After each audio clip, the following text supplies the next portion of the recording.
You want to speak to Ramogi TV and Ramogi Radio. Thank you very much, Trevor, and most welcome with Victor to my home here.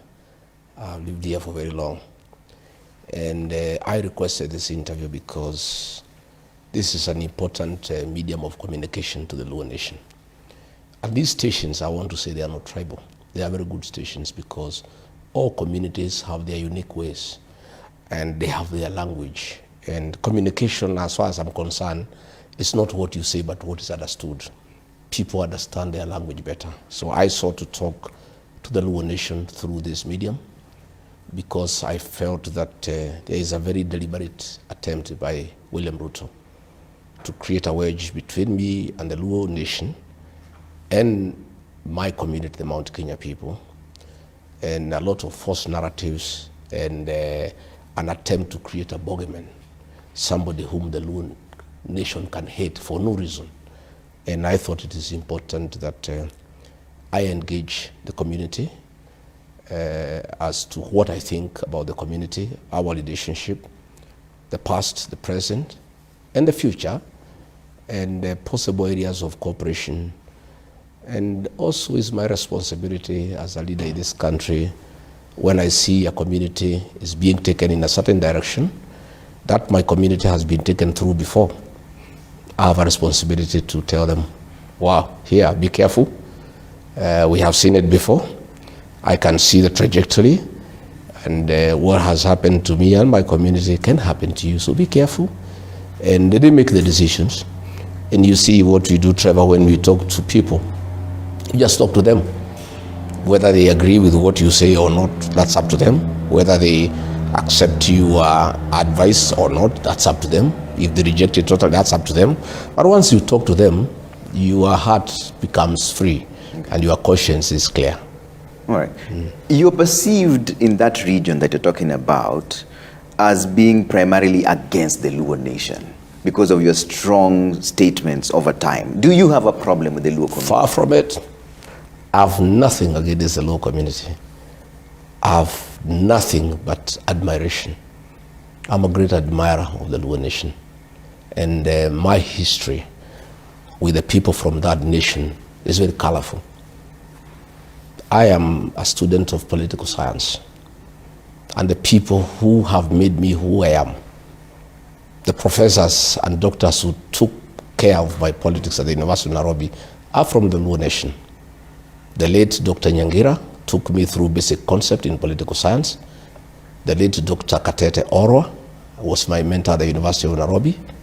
Professor Wanyande was a great lecturer. And today I owe it to them for my politics because I know a lot.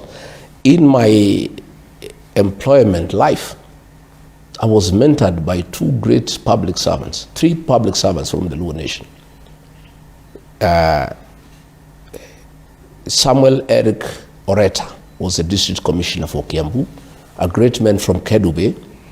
When I reported to Kiambu as a young district officer, 25 years, he took me through how to be a good administrator. And I'm a good administrator through the hands of Samuel Eric Oreta. I went through Peter Aburu, who was my district commissioner in Kakamega. Later on, he became provincial commissioner in Nyeri. He took me through mentorship. The late Hezekiah Oyugi, Kalam Maduong, that great administrator, I worked under him. I have good relationship with the Luo community, and I must tell you, I trust the professionals from that community, like many of us do. All these rich people you see here in Nairobi, all these very educated people, they are doctors, are from the Luo community.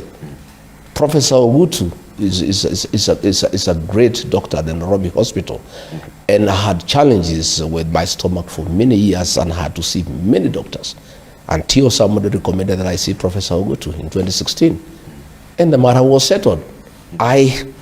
If I go to Nairobi hospital and Professor Ogutu is not there, I go away unless it's an emergency until I see him. Our architects, the people, the men who designed this house, Architect Ouma, a great architect, he designed this house for me 30 years ago. And even when I have to do my interior in Nyeri, wherever I am in my family hotels, the professionals from the Luo community are great people. Okay. Structural engineer Ogutu, he has done all my structural work. Okay. I have many artisans who work for me. Okay. You know, Yeah. I have very great respect for the Luo professionals because they are really professional and they are very proud of their work. Okay. They are people you actually cannot avoid if you are serious Kenyan. All right. So anybody saying that I have a problem with the community, far from it. I have nothing against the community.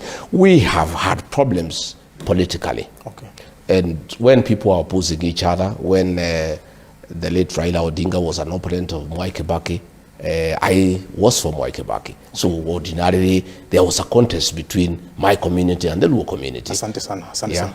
Labda nikigusia kidogo, tukisonga nyuma kidogo, kuna wakati ulikuwa katika msafara wako wa kwenda Kisii, ukapitia Bomet, kuna matamshi mengine uliyoyasema ambayo ni kana kwamba ni kudhalilisha hii jamii ya Kijaluo.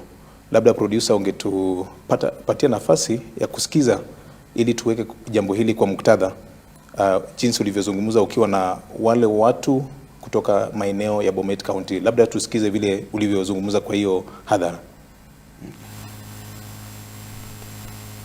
Rais alipitishwa na kura ya mlima na ya Wakalenjin. Sasa nikamuuliza rais, kama tumesahau hii Wakalenjin walikuvumilia mwaka 5, wewe unachukua kila kitu unapeleka Nyanza, kutembelea hii watu, ukija Kericho, ukija Bomet, unakuja kanisa interdenominational, bora ukuje kufungua project Bomet, bora ukuje Kericho, bora uende Nandi. Je, unayajutia hayo matamshi ambayo yanaonekana Hiyo kuidhalilisha jamii ya Kijaluo? Hapana, mimi sijaongea vibaya. Nimesema rais mlimpigia kura, yeye akuje hapa, anaenda Nyanza. Tungetaka aende Nyanza na pia akuje hapa. Sio ati aende Nyanza peke yake, hata mlimani siku hizi akuji, hata pahali ingine haendi. Mimi nilisema tulipigia huyu rais kura hapa Kericho. Nimemwona ameenda Nyanza the whole of Christmas. Hajakuja hapa. Sijasema asiende Nyanza, nimesema akitoka Nyanza akuja nyumbani. Kwa sababu hii Kenya ni yetu sisi zote. Huwezi kaa sehemu moja usahau wale ambaye pia walikupigia kura. So matamshi yangu nilikuwa naambia watu ya Kericho, mimi sirithiki ya kwamba rais sio ati hatembei. Kama angekuwa ofisi na hakuna pahali anatembea, ingekuwa labda ako na kazi mingi kwa ofisi na ameamua hatembei Kenya. Lakini nilisema tunamuona anatembea pande ile ya Nyanza kila wakati. Na si Nyanza peke yake kwa Luo Nyanza.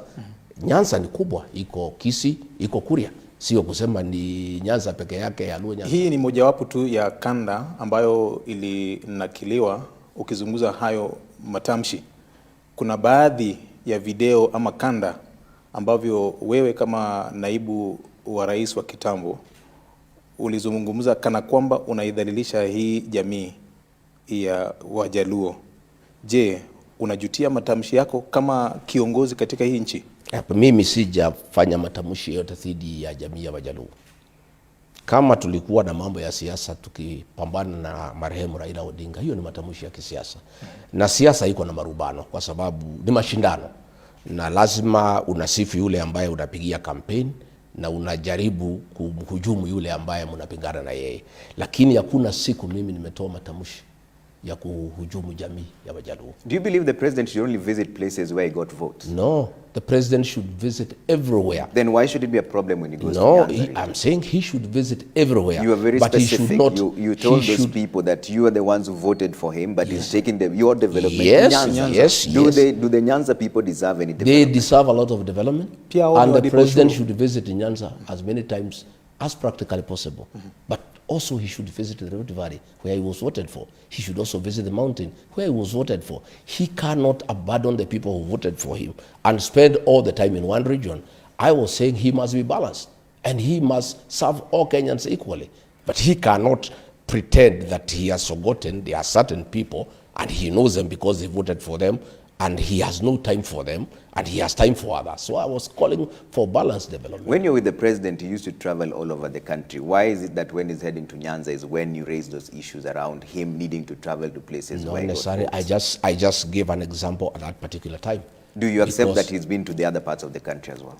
I gave that example at that particular time over Christmas period because the Christmas period he spent all the time in Nyanza. And now, do you believe that he's visited other parts of the country? Well, I've seen him go to Western. Okay. I've not seen him go to the Rift Valley. I've not seen him come back to the mountain. He should visit all parts of the country. Okay. And he should visit all parts of the country and do real and tangible development, not to go to insult people.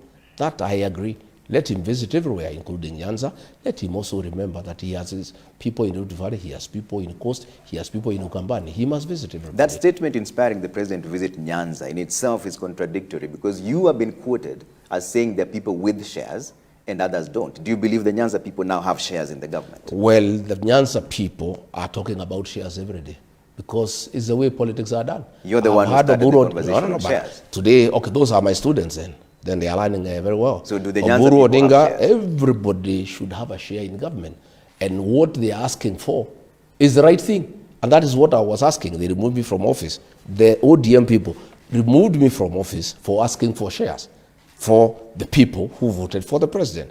I have had Uhuru Odinga, I have had Suluhu and other leaders in ODM telling William Ruto, if you want us to join you, we want 50% shares in your administration. That is the same thing I was saying. But they removed from office and say talking about shares is a very bad thing.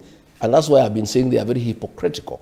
You know, shares is about forming government. When you join somebody in a coalition, there are certain expectations. And it's all about shareholding. You agree. If we vote for you, what is there for us? Because politics is about interest. And I have seen the ODM people, they are actually very bold. They are asking for 50% shares. I've heard the governor of Mombasa saying that they want the seat of the deputy president as a reducible minimum. All they were accusing me of is what they are practicing. So there is really nothing wrong about discussion about what will happen to you when you form government. So unasema wewe huna tatizo lolote na jamii ya Wajaluo. Hayati Raila Odinga alipoaga dunia, hukuonekana katika ile hafla iliyokuwa Nyayo Stadium, hafla iliyokuwa Kasarani, hafla iliyokuwa Mamboleo, hata hafla iliyokuwa kwake wakati wa kumuaga. Saa hizi ni miezi mitano, hatuja kuona kama unaenda ku... It's true. I sent condolences to the late Raila Odinga, and I had planned to go to the Nyayo National Stadium. And I got information that some goons had been arranged to attack me, so that it could create conflict between the Luo nation and the Kikuyu nation. And I applied my mind as a senior politician, as a strategist, and I realized that it was a very important occasion for Raila Odinga and his followers, and it would have been imprudent for me to seem like I have brought chaos into a very solemn ceremony that was very, very important. I planned to go to Bondo. I also got information. And you know, from where I'm coming from, for the longest, I've been attacked by goons in this Nairobi, and most of them have been organized by a senior civil servant from Luo Nyanza. The goons that have attacked me in church in Kariobangi, in Mweki, when I was coming from the airport, were organized by a senior politician from Nyanza, who is also organizing goons in Nyanza. The ones Do you that have evidence for the that? Ones that heckled, yes, I have. The ones that heckled Orengo were organized by the same person. So I have also my own intelligence. I get to know what goes on in the security sector and in the country. So when I learned also in Bondo that there were plans to attack me physically as a strategy to create a wedge between the Kikuyu nation and the Luo nation. Because what would have happened if I was attacked in Bondo, the Kikuyu nation would have felt very bad and create an enmity with the Luo nation. And the Luo nation had nothing against me. You know, in fact, let me tell you, the last time I was in Luo nation in the company of William Ruto, when I was his deputy, I was given such rousing welcome in Migori, in Homa Bay, in Siaya, in Kisumu. For the 4 days we were in Nyanza, the Luo nation welcomed me like a king. So I knew, you know, people who have dirty schemes of trying to create a wedge between the two communities wanted to attack me at Nyayo National Stadium and at Bondo to create conflict between the two communities. But I'm too smart of a politician to fall into such hands. Ameshazikwa, kuna baadhi ya delegation bado wanakwenda kwake alipolazwa, lakini bado hatujaona 5 months away. I did call my mama Ida Odinga, and I gave her my personal condolences, me and Pastor Dorcas, and we did place a request that we would like to go to Bondo. and she told us that things were still quite heavy, and at the appropriate time she will give us an answer. We are still waiting, and if the family tells us, in fact I was ready with my elders and everybody, but we cannot go to a home unless the owner of that home tells us come. Are you saying they've denied you entry? No, they have not. Because it's been 5 months and you've not been there. Why didn't you go to Karen? She told us to wait, and we are waiting. Yeah, you cannot force yourself into somebody's home. I'm an elder, I'm a leader in this country. I also am a person who respects families and homes and traditions. What kind of message does it send, Mheshimiwa, when someone you say you revere passed on and you've not been seen anywhere near that place for 5 months? I have made, I made my condolences. I have passed my condolences to Mama Ida Odinga. I have said if accorded an opportunity, we would like to go and pay homage to the gravesite. In one of the interviews with the local radio station, and I'm quoting what you said that Ruto alikuwa anajiringa na Raila, sasa Mungu ni nani?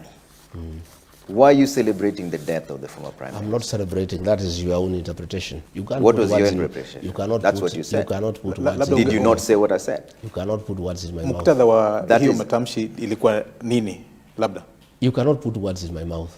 I'm quoting you verbatim. I said life. I said life. Na Mungu ni nani? What I meant is that life is dynamic. What is happening yesterday is not what is happening today, and it's not what is happening tomorrow. It has nothing to do with celebrating. It's simply capturing the dynamism of life. That what was yesterday is not what is today. What is today is not what is tomorrow. Life is not static. Life is dynamic. It keeps on moving on.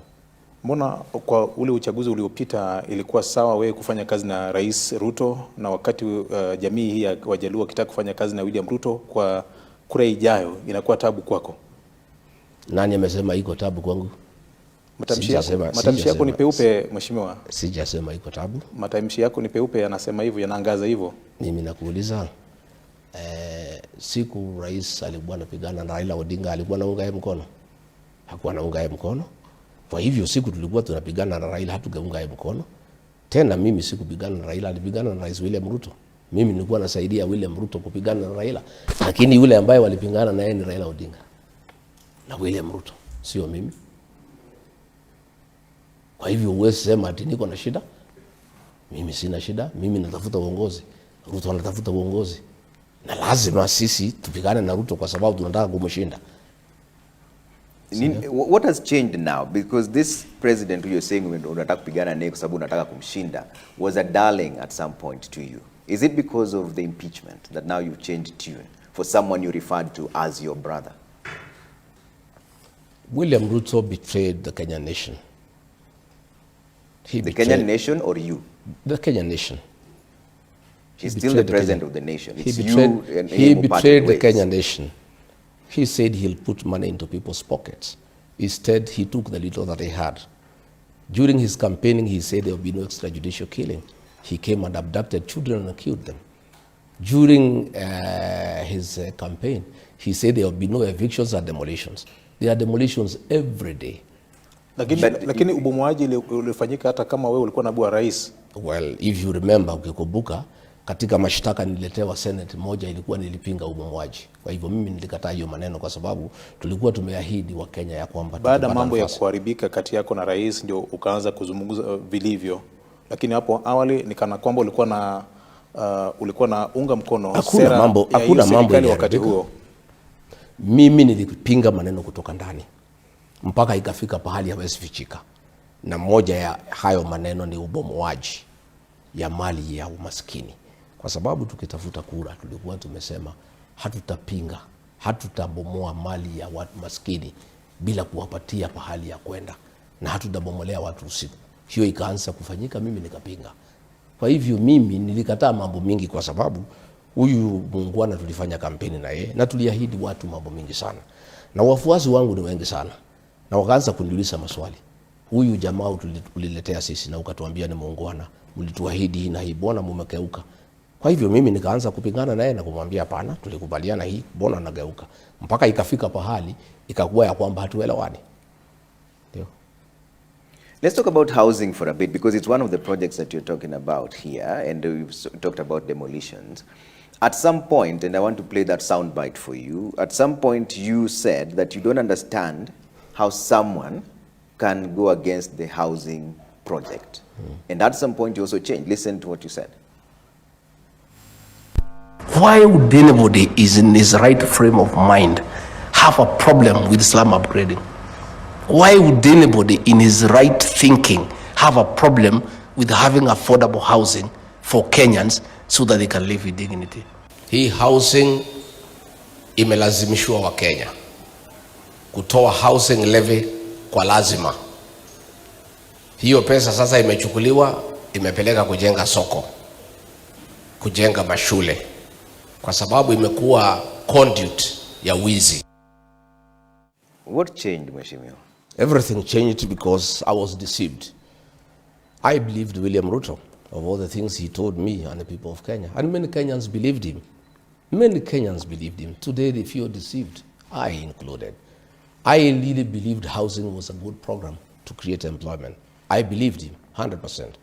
I believed it was the right thing because he is very convincing and I had no reason to doubt him. Until it came to my knowledge that it was all a scheme to create wealth. The president bought 2 factories that manufacture steel. They are the ones. Which factories are they? Yes, I have. Do you have the evidence? There's one called Apex and another. The president bought a tiles manufacturing company. He bought Baburi Cement. All these factories he bought are the ones that are supplying construction materials for affordable housing.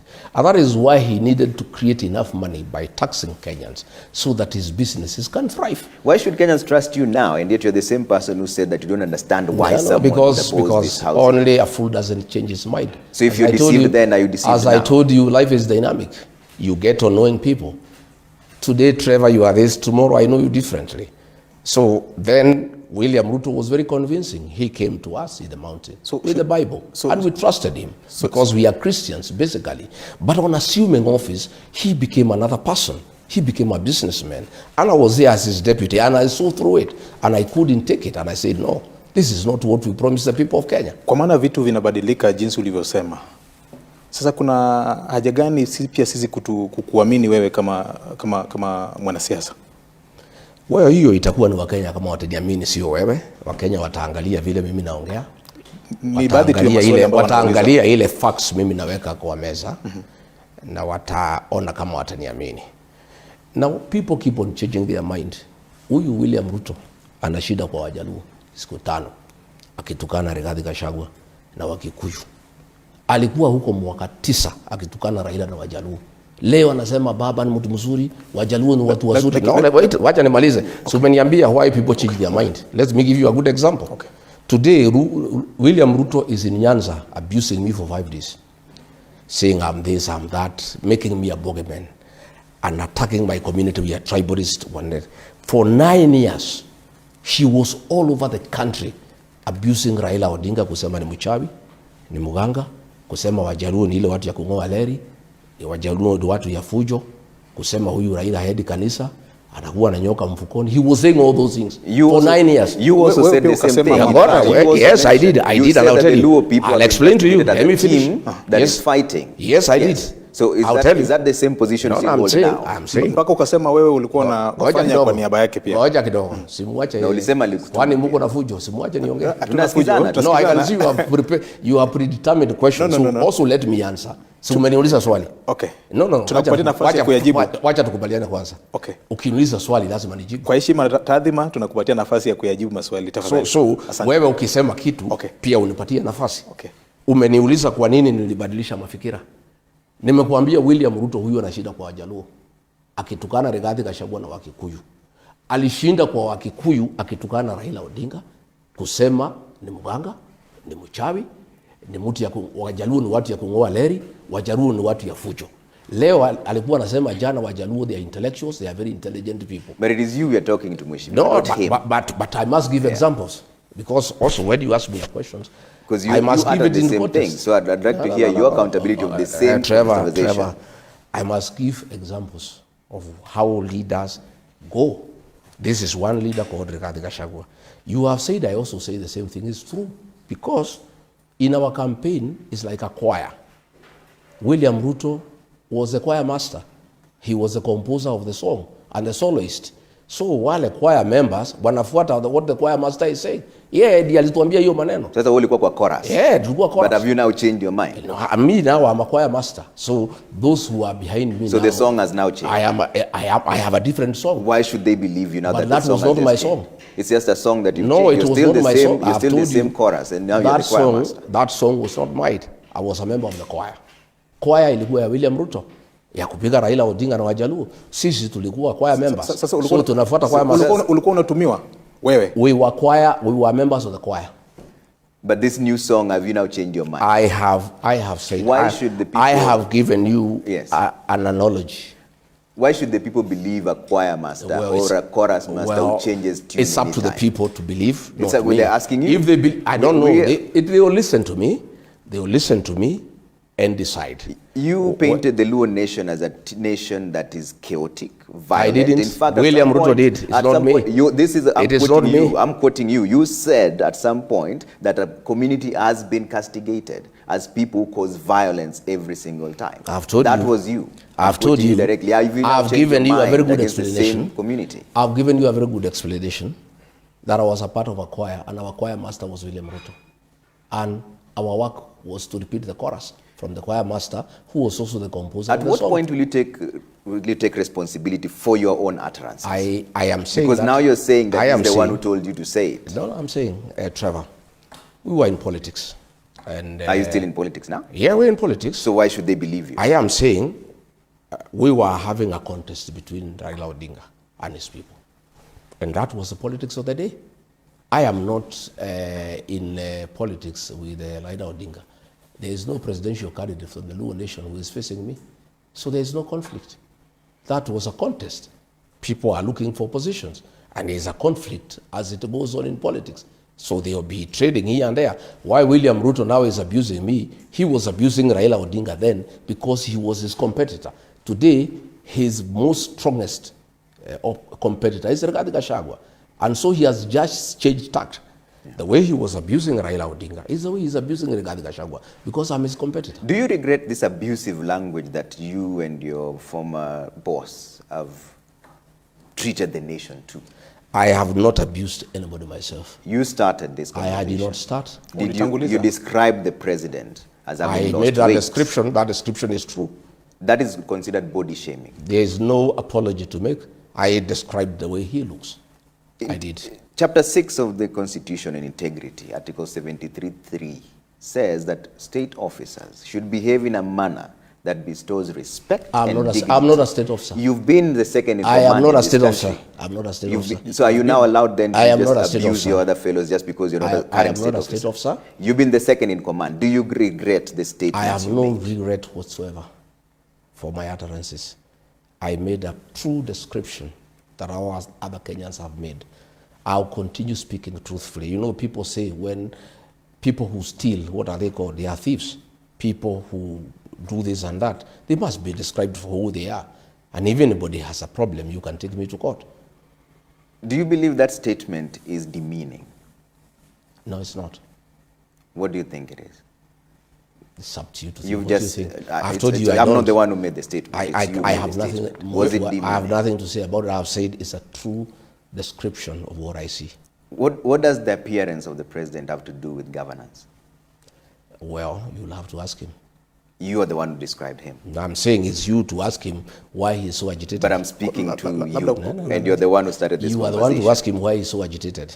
Tumekuuliza kwa sababu wewe ndio ulikuwa mtangulizi wa jambo kama hilo. Are you a lawyer for the president?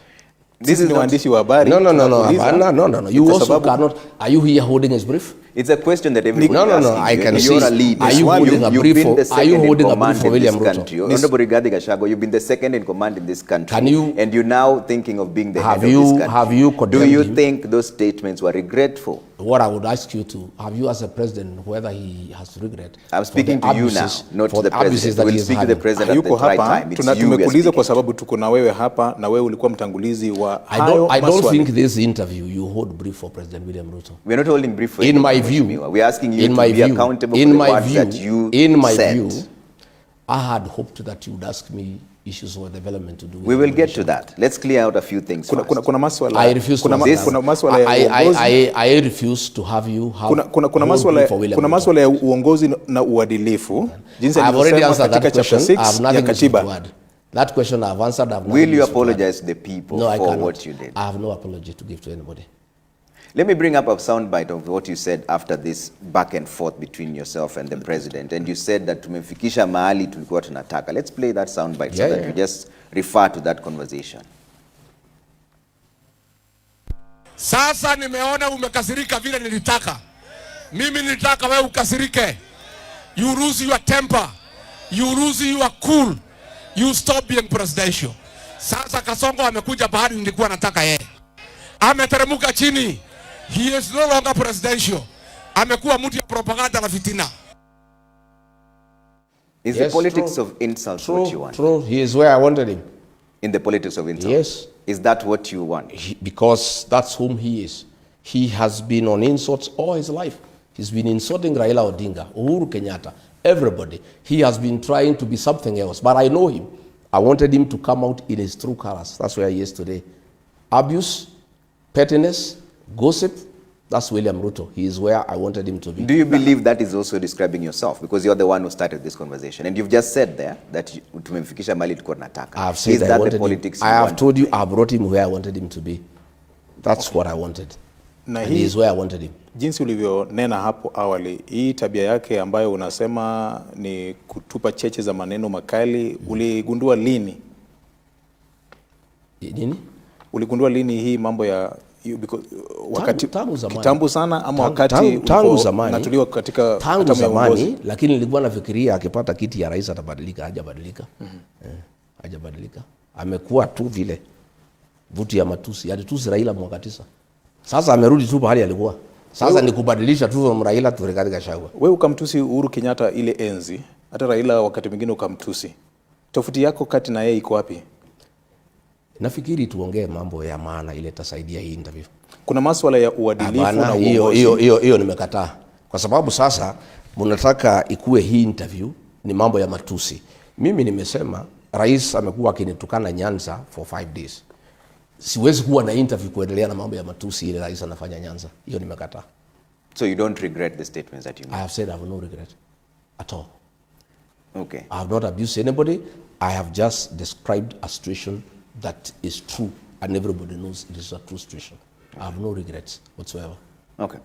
Let's talk about this broad-based arrangement. President William Ruto has been forging an alliance with the broad-based arrangement on ODM, which you strongly advised him against, telling them that they will regret working with him.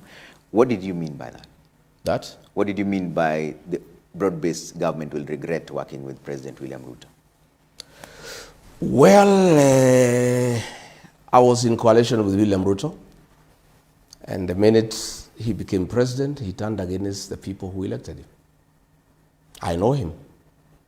So mine, I cannot tell the Luo nation what to do, but I can only give a word of caution that Raila Odinga, in his greatness, has one great legacy.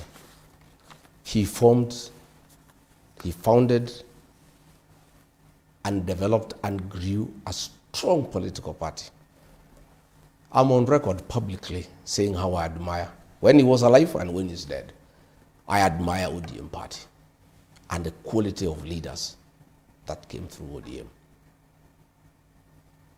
Will you be willing to work with ODM? I don't have a problem with anybody. I have a problem that ODM is on his deathbed. And we want a strong political party. Strong political parties are good for our democracy. When William Ruto decided to work with Raila Odinga was deputy, and I asked him, you had a lot of problems with this man. You told us this man is the cause of all Kenyan problems. You hated Uhuru Kenyatta with all your life and said so publicly for working with Raila Odinga. How come, after having a problem with Uhuru Kenyatta for working with Raila Odinga, you now want to work with Raila Odinga? What has happened? And he told me, we were quite close. He confided into me that we cannot allow ODM to be. We must destroy ODM. So we must get nearer Raila Odinga, get nearer ODM and destroy it so that we are able to govern. This is hearsay, you're saying. So you're saying the president wanted to destroy ODM? Yes, he told me. But it is the same party he wants to work with now. How does that make sense? He doesn't want to work with ODM. He has destroyed ODM. ODM is a pale shadow of his former self. What will happen, and you tell me, this NDC that is scheduled for Friday, that is ODM's last supper, and I hear Ruto wants to attend. Let me be very candid with the ODM followers. That is Raila's legacy. Please don't allow William Ruto to destroy ODM, because I have been in this space before. The only way a region can protect its interests in a government is through a strong political party. My people from the mountain, we are in the terrible situation we are in, I included, because we went to join Ruto without our own political party. And he shortchanged us, turned against us, and can do whatever he wants. If ODM agrees to be swallowed by William Ruto, the people of that region will be at his mercy. And they'll come to cry the way we are crying. So it's up to them. And if they must join William Ruto, because we cannot stop them. Yeah? If they must stop him, if they must work with him, I'll give them a few tips, because it's important that I do so. And if they listen to me, it can help them. If they ignore it, it doesn't matter. But at least I'll have spoken, and it will be on record.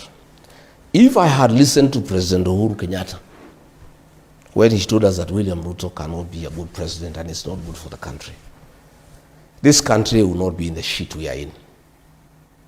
Myself and the people of the mountain will not be in the predicament we are in. With respect to what's your language, Mheshimiwa? Yeah? What's your language, Mheshimiwa? No, I'm just saying. It's national TV. I'm just saying we will not be where we are.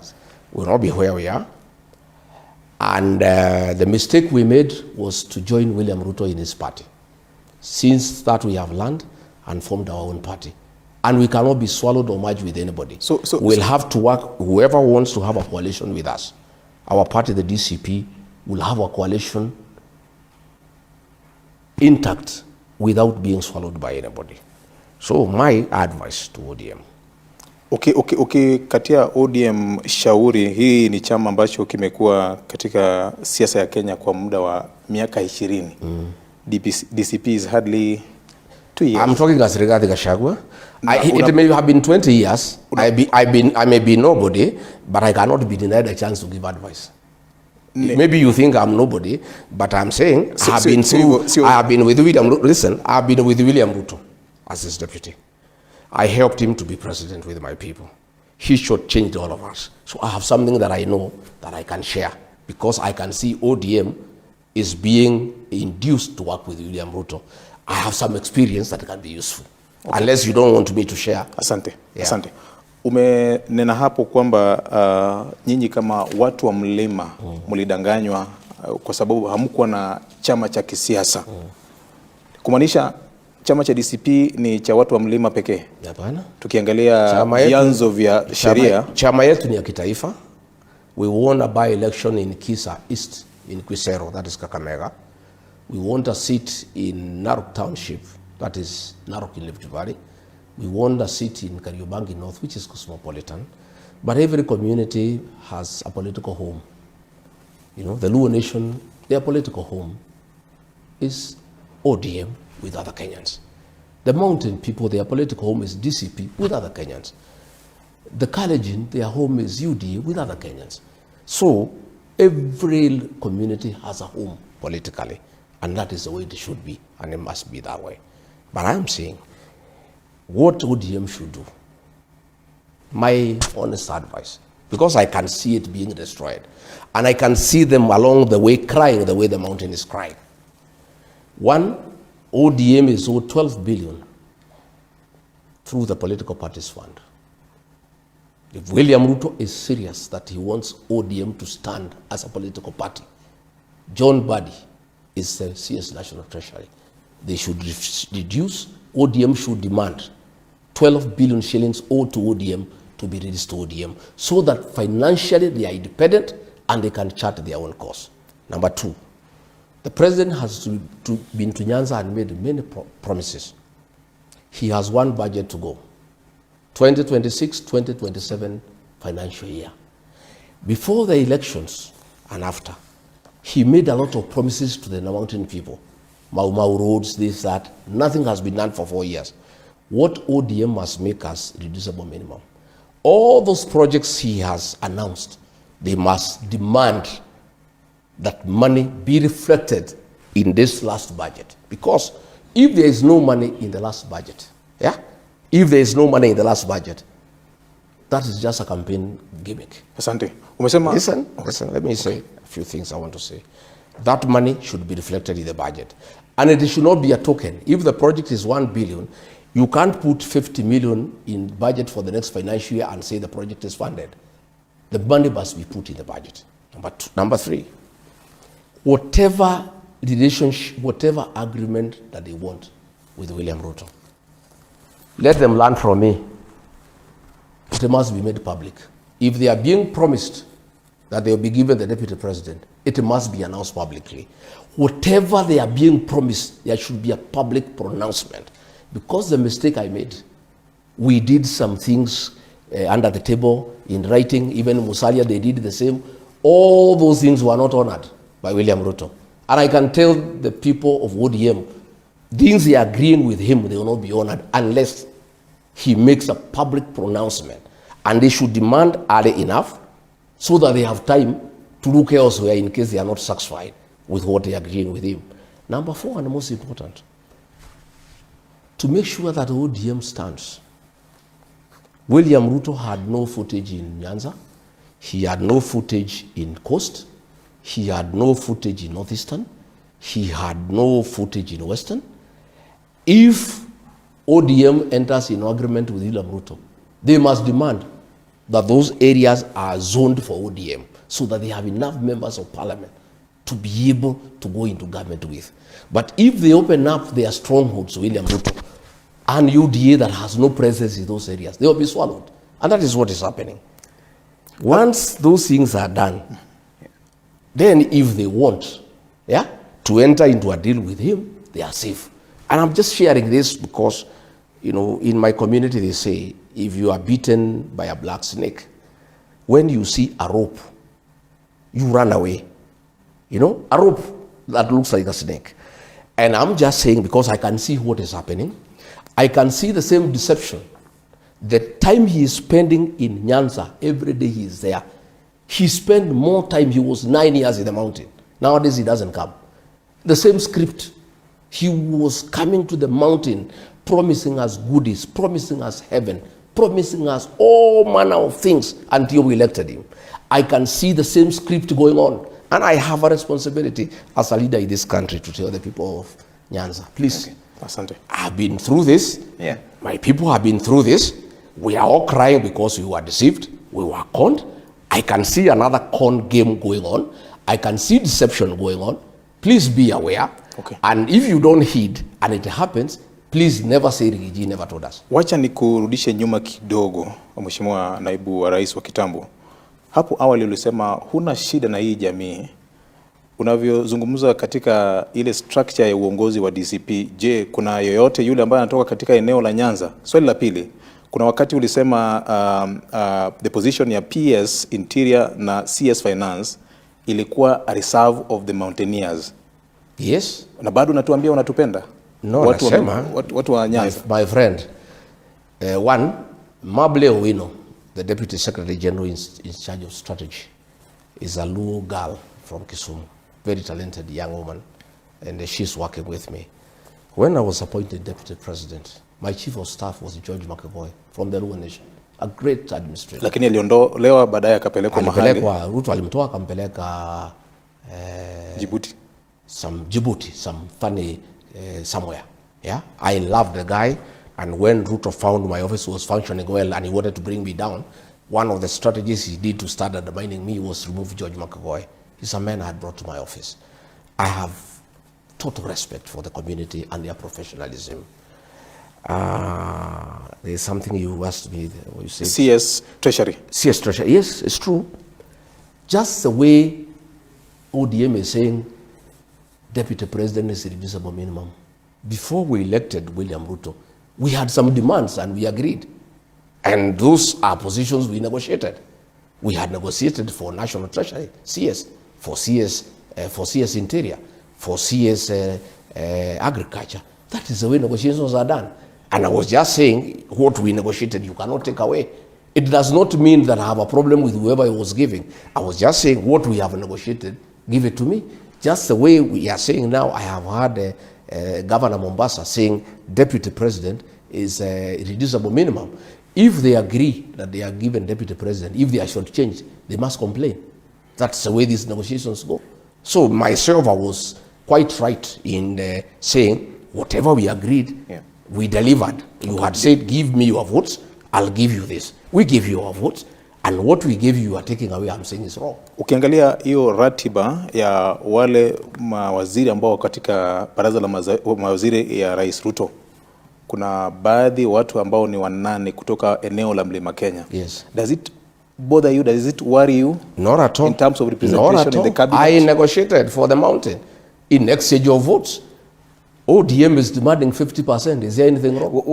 You demand, you know, my friend. This is where the problem is. Politics is a game of interest. This is where the problem is. So what about the other nations and the other tribes? But have you asked? Have you asked Uhuru when he is demanding 50? What will happen? That is a conversation they're having, and I'll speak to him when we speak to him. Yes. But we're speaking to you now. The Mount Kenya region has about 8 CSs, more than 15 PSs, and more than 300 in this cycle of government in terms of leadership. Is that fair distribution of resources and appointments, considering my brother Trevor, we had a political negotiation. William Ruto wanted votes from the mountain, 4 million votes. We gave it to him, and we say in exchange, this is what we want. That's the way politics are done, and that's why I'm saying ODM cannot agree to dissolve, because if they dissolve, how will they negotiate with William Ruto? They've not had a conversation of dissolving, but I'm asking you, because you're a leader of the opposition now, and if you have a negotiation with ODM, will you then offer them the 8 slots and the 15 PS? My friend, the dynamics of those negotiations will dictate what will happen then. We are not yet there. Let's not cross the bridge before we get there. Negotiations are informed by the parameters that exist at that time. William Ruto had been rejected by all other Kenyans except the mountain. He was desperate for the mountain vote. So we also asked him, we are the only people who are willing to back you. Coast rejected him. Northeastern rejected him. Nyanza rejected him. Western rejected him. Nairobi rejected him. Nobody else was willing to back him. The mountain was the only stupid region that could not see through him. We were conned, and we have accepted our mistake, and we are going to correct it. But since we are the only ones who are available to support him, we demanded as much as we could, because that's the nature of negotiations. But now, if we are in a coalition like now, we are with so many other people, I don't think we can demand that much, because whoever we are with, we are many of us, you know. But that time, other than the mountain, nobody else trusted William Ruto. They knew him, and they knew whom he is. Do you understand and history is repeating itself. As we speak today, only that region seems to believe William Ruto can be anything. And that is why they are demanding 50%. And I think they are quite right. Because the mountain doesn't want him. Coast doesn't want him.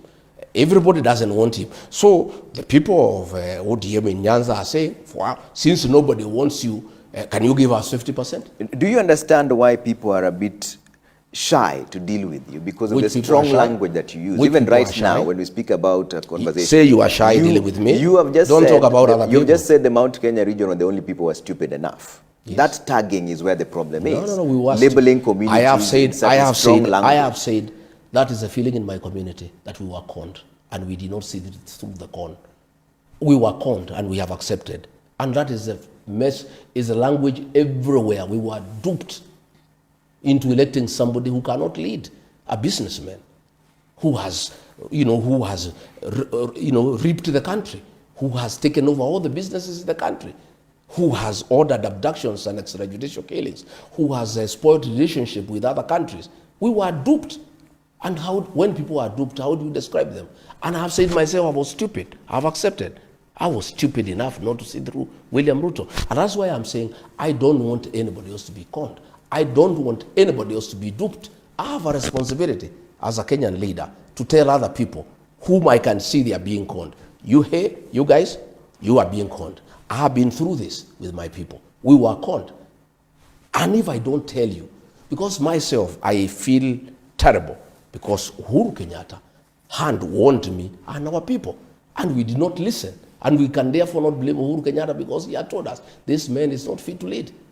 This man will make sure there is no country.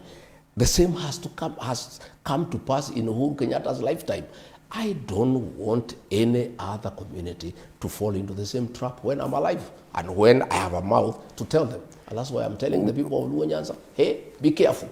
And if you must go to bed with this man, can you demand the following? Will you approach ODM and have a conversation around coalitions with them? Because Wiper has given that coalition, but DCP has coalition not. Making is a continuous process. We are waiting to see what happens after Ruto breaks down ODM and what remains and whom we can deal with. How will he break it down? Because there's been no conversation about dissolving ODM. Already, it's a conversation for a coalition, a broad-based government. Junet, Wanga, they have sold ODM to Ruto. It was sold in Kirigori. There's no evidence. Did they say only ODM? And what is the evidence to that effect? I've just told you. Waliuza chama kwa pesa ngapi? We know these things, my friend. We have been around for a long time. No, explain when Rigathi tells you your wife is pregnant, go and buy diapers. Let's explain this to us, Mheshimiwa. So you are working currently with the BKK and Wiper and everybody else. Have you bought them? No, I've not. So why is it that when UDA is working with ODM, then they've been bought? You see, they have been bought. That is why they want to kick out Sifuna, the Secretary General of the party. No, let's talk about that you. That is why. No, listen, so why? You are asking me why. Yeah, have you bought this? No, I've not bought anybody. They don't. So why is building the other coalition between ODM and UDA a matter of one buying the other and not coalition building? Because the people who sold ODM don't want Sifuna. Because Sifuna has refused to sell ODM to William Ruto. That's why they have called an NDC to kick him out. And that will be the death of ODM. And that's what Ruto wants. He wants to kill ODM. He told me myself that I'll kill this ODM. I cannot allow again, that is hearsay. Party. So we cannot verify that statement because that was a conversation between the two of you. How much was ODM bought for? I don't know the figure, but a deposit. So how then do you know it was bought? A deposit has been paid. How much deposit? What? How much deposit? That is a story for another day. No. So you're the one making the allegations. I'll go and find out also. You're the one making the allegations. Ukasema sisi kazi yetu ni labda kujua zaidi. Pia nyinyi mfanye kazi kidogo, mimi nimepatia nyinyi tip, nyinyi mfanye hiyo ingine. You are also investigative journalists. Go and find out the figure. Okay. And let me tell you what happened. My brother, just open up your eyes. I've done oral literature. I studied Luo customs. Death and burial is a very strong and emotive issue in the Luo nation. Okay? Raila Odinga dies. Before his body arrives in Kenya, ODM has changed hands. In an African setup, and among the Luo, I've studied oral literature, you don't inherit a man before he's buried. ODM, Raila was the leader of ODM. He dies. A team is sent to go and bring his body. Junet Mohammed conveniently becomes sick. He doesn't go to collect the body. Suluhu gets sick, conveniently doesn't go to collect the body. Oburu, conveniently, the brother doesn't go to collect the body. Before the body arrives, National Executive Council is convened. And the leadership of ODM changes hands. Raila Odinga is inherited before his body arrives in the country and before he is buried. It has never happened in an African custom. ODM had already been sold, and the coup was done even before his body arrived in this country. Yeah? And that is why they want to kick out Sifuna, because Sifuna cannot agree to that scheme. The statements of the ODM being sold is the one thing you keep referring to, but you can't tell us how much. Why should we believe I've asked you on that conversation? And you keep referring to Sifuna, that is one person. That is just a fallout with one person. No, you are low. Doesn't it bother you? That a man is inherited before he is buried. I'm not the one answering the questions. You're the one answering the questions. I'm just saying, I'm just throwing a question. You're the one answering the questions. For your own mind. Why would you say it's been bought? But why don't you? Why are you not asking me to explain? We're asking you to explain how much was it bought for, and you're not telling us. Lots of money. How much? A lot of money. What was the deposit? Lots of money. Is it because one person leaves, then now a party has been bought? Lots of money. And I've asked you the same question. Have you bought Wiper and DAPK, the ones you're working with? I don't know why you want to bring Wiper and DCP. Because it's a coalition. You're the one who's told us you've been in politics for long. So we're trying to understand. I don't know why you want to play advocate for William Ruto. Aren't you bothered as a law that ODM is getting finished? You should be bothered. That is your vehicle. That is a vehicle that Raila Odinga developed for the community. Is it not giving you an opportunity as DCP maybe to be solid and work with? To do what? To work with ODM. With the ODM. I am saying, and even accommodate. I am willing to work with like-minded Kenyans, like-minded political parties. But I am saying we are still waiting. We are observing the political space. The destruction of ODM is imminent. Whatever little will be left or whatever will go away, we'll see whom we can work with. The Wanga, Junet, Oburu wing will go with William Ruto. Whatever else remains, because I have seen Akina Sifuna, Akina Babu, Akina Orengo, they are steadfast that they don't want to destroy Raila's legacy. They want multi-party democracy to work. They want a strong political party. The Akina Orengo are very clear that you cannot finish ODM. Is that the wing of ODM you want to work with? There? Is that the wing of ODM? I don't know what will remain. Let's see what happens on Friday. You just said that they are. I'm just saying. That's the Linda Mwananchi team. I am listening. I'm listening. Are you working with them? I am listening to Orengo. I'm listening to Babu. I'm listening to Sifuna. And I agree with him that we need good, strong political parties for Kenya's democracy. I'm in agreement with them. So you're likely to work together? Yeah, why not? Have you had a conversation of working together? Not yet, but why not? Politics, as I told you, is dynamic. We can work together. Okay. Yeah. But are you willing to have a conversation with Uhuru Kenyatta? I have no problem. I can work with anybody. Okay. I can work with anybody who wants to work with us. We have no problem. Including President William Ruto? What? Are you willing to work with President William Ruto? No, I'm not willing to work with President William Ruto. He's bad for the country. He's destroyed the Kenyan nation. We had very good education system bequeathed to us by Mwai Kibaki. Free primary education. He has destroyed it. We had day secondary school bequeathed to us by Uhuru Kenyatta. He has destroyed it. We had Leader Mama, destroyed. He has sold public assets, Safaricom, Kenya Pipeline, JKIA. But all these are being done by the approval. We have a shell of a country. But are being done by the approval of the National Assembly. No. It's an entity given that mandate to do so. There is no approval. And by the way, the National Assembly is also captured. Yeah, it's not a house that now represents the people of Kenya anymore. It's a captured house. Including MPs who are allied to you, you say are captured? Mine are the minority. The majority have the way. When did this Damascus moment for you appear? When you now noticed that the person you described as your brother is running the country down? 1 year down the line after you were impeached? 1 year down the line after we came to office. 1 year we had problems. But you never said anything. I said it that year. I said it internally. You only talked about this after you impeached. I said it internally. But when I was still in office, I said not. Why didn't you resign? Why should I?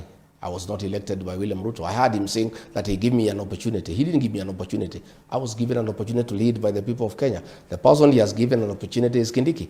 I was elected by the people of Kenya, not William Ruto. When you were friends, in fact, I'm quoting you again, you had said that President William Ruto, you were not to be known if it wasn't for President William Ruto. In fact, at the time, you were having a camaraderie with him, saying that he's been holding the hands of other leaders, including yourself.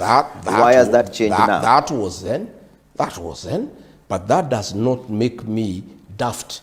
Because I was friendly with William Ruto, I have no brain. The minute I started seeing the country is headed in the wrong direction, I told him no.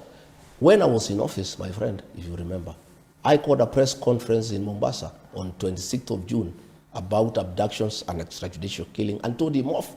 I said, Mr. President, don't call our kids criminals. These are our sons and daughters.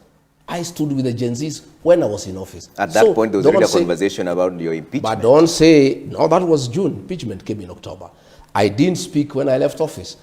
When he sabotaged the war on drugs, on the fight against drugs and alcohol abuse, in Nyandarua, I told him on his face, why is your CS Interior and PS Interior sabotaging the war on alcohol?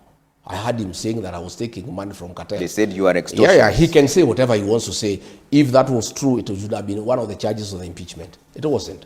That is an afterthought. After I have really put him to task and I have created a huge Wantam movement in the country that is sending him home. The reality of Wantam has just sunk to him. I have told you, I told him publicly, don't sabotage the war on drugs and alcohol when I was in office. I did not start telling him off when I left office. And one of the reasons why he had to get rid of me is because I was opposing him from within the cabinet. When he brought the finance bill, 2024, I was the only one voice in the cabinet to say, no, this is not acceptable to the people of Kenya, and the people of Kenya will have a problem with it, and we shall have an egg on our face. And it came to pass. I went back to the cabinet, I said, Mr. President, I told you, after the Gen Zs forced him to back down, I said, I told you, you did not want to listen to me. I told you this thing cannot be accepted by the people of Kenya. So this argument that I only spoke after I left office is a fallacy, it's not true. I spoke from inside, and that is what precipitated my removal, because I was bringing oversight and sense, and starting with the people of Kenya from within government. And by the way, that is what the framers of the 2010 Constitution wanted. They wanted a deputy president who is elected and who can check a rogue president from within government. That was the intention of the framers of the 2010 Constitution. They did not expect a robot, an appointed deputy president like the one we have, who cannot say no to the president because he's his appointee. The framers of the 2010 Constitution wanted to bring oversight within the executive so that you have a president and a deputy who are both elected. And since not both of them can go wrong at the same time, if one of them goes wrong, the other one can check him. Hiyo ilikuwa kazi ya bunge. Tuko na makamati mbalimbali za bunge kuangalia jinsi executive inavyotenda kazi yake, mheshimiwa. Are you trying to rewrite what the Constitution says in terms of its spirit and letter? I am saying there is something called the letter and the spirit of the law. The letter is what is written. The spirit is the intention. Why did the framers of the Constitution want two elected people, one president and a deputy elected by the people? So that the deputy president has a voice because he's elected by the people. The current deputy president we have is a robot. He is somebody's appointee. There is nothing he can say. Everything is yes sir, yes sir, yes sir. You had said in one of the political meetings when you were still in good terms with the president that wewe ni mtu wake wa mkono, wewe ni Mr. Yes sir. I say yes on good things. I was prepared to be yes sir on what is true, what is good, what is constitutional, what is within the law. I had no problem. And for the good things that we were doing, I was supporting him 100%. But when he started abductions, extrajudicial killings, I said no. Okay. When he started demolitions and evictions, I said no. When he started theft of public resources, I said no. When he started misappropriation of public funds, I said no. I was prepared to be loyal, yes sir, on things that are constitutional, things that are good, things that serve the people of Kenya, things that are appropriate, and that improves the lives of the people of Kenya. I was more than prepared. Thank you. The minute I realized that what was happening is not what is supposed to happen, I said no. Kuna wakati ulikuwa kama naibu wa rais, wakati chama cha ama coalition ya Azimio walipokuwa na maandamano, tulikuona ukiraukia mapema sana kwa ofisi yako, ukicoordinate masuala ya kudeal with mambo ya maandamano, watu waliuawa, watu wakapigwa vibaya sana, mali ikaharibika. Was this part of the script of saying yes sir to the Mr. President? I was not in charge of security operations. The way the security architecture works in You chaired country, a meeting, Mr. The way the security architecture works in You chaired some meeting in absence of the president. Yeah. Let me tell you, the way the security architecture works in this country is that the president is the chairman of the National Security Council. He also appoints all the security chiefs and they report to him directly. The deputy president has no say in security operations, except if directed by the president to carry out a certain assignment, or the president is out of the country and deliberately assigns the deputy some duties. That meeting I chaired that one day on a Sunday morning. We had gone to the airport and he was chairing the meeting. At time was going, he told me to continue with the deliberations. Okay. But all decisions on the crackdown on maandamano were made by the president, executed by Kindiki and Ramogi. I was a bystander. Going to the office early in the morning was part of my routine. I used to go to the office every day at 5, whether there is maandamano or no maandamano. I have found some ODM MPs going to Nyanza to tell people that people were killed when I was deputy president. I was not president. I did not appoint the inspector general. I did not appoint the director of the DCI. I did not appoint Raymond Omolo. I did not appoint Kindiki. Those were appointees of wakati ukasema kwenye kanda kwamba IG wa polisi wa sasa kijana kutoka kwenyu wewe ndio ulimpendekeza kwa rais. Yes. But he is the appointing authority. You can recommend somebody, but he can take it or not take it. So did you recommend the wrong person? Is that what you're saying? Do you regret recommending the IG? No, I have no regret. What happened with IG is that the president decided to sack Kinoti, who was DCI. And I didn't have a problem with it, or say, because he's the president. And I demanded that if Kinoti is sacked, I need a replacement from Meru, because that is a position the people of Meru were enjoying. And so Kome was identified, and I took part in that identification. But I don't take responsibility for his actions. The fact that I said this guy is okay, but the appointing authority is the one who made the final appointment. I made so many other recommendations which he ignored. Yes. Okay. Let's take some feedback here. We're about to take a quick break for the highlights here, but there's quick feedback. Ashley Dan says, shame on you, Ramogi, for inviting a tribalist for an interview.